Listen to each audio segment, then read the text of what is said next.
Gordon was cross. Why should Henry have a new shape, he grumbled. A shape good enough for me is good enough for him.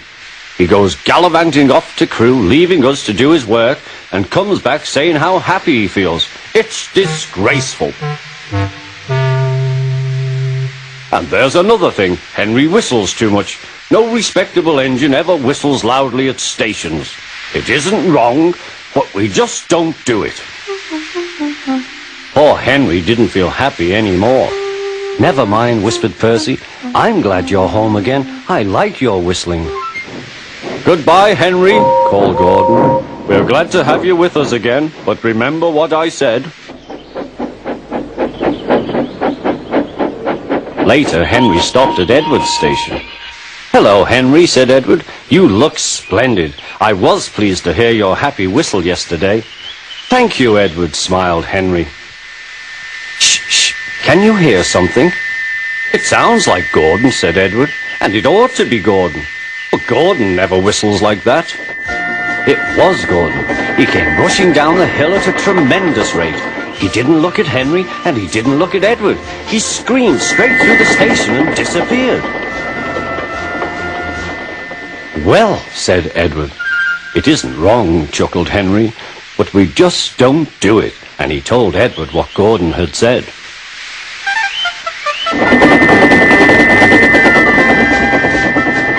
Meanwhile, Gordon screeched along the line. The noise was awful.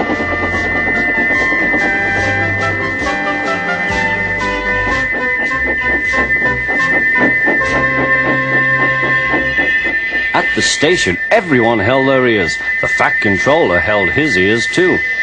Take him away, he bellowed, and stop that noise!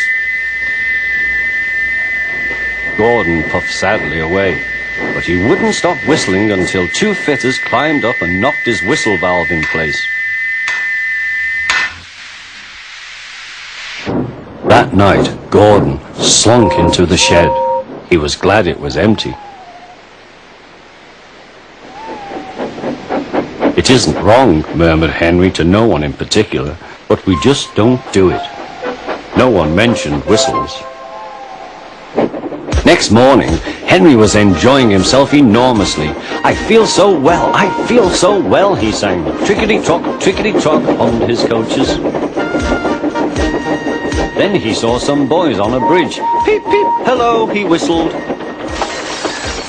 Oh, he called. The boys didn't wave and take his number. They thought it fun to drop stones on him instead. They've broken our glass! They've broken our glass! Sobbed the coaches. The passengers weren't hurt, but they were cross. Call the police! No, said the driver. Leave it to Henry and me. What will you do? They asked. Can you keep a secret? Yes, yes.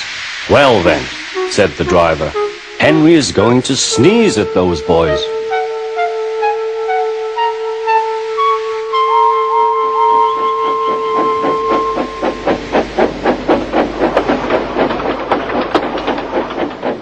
Lots of people were waiting at the station just before the bridge. They wanted to see what would happen.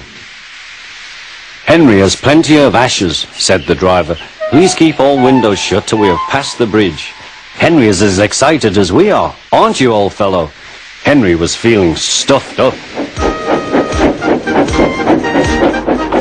Soon they could see the boys, and they all had stones.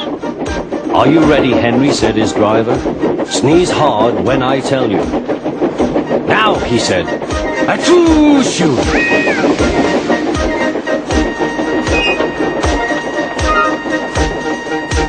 Well done, Henry, laughed his driver.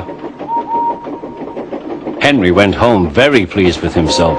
He had taught Gordon and silly boys a lesson with a whistle and a sneeze.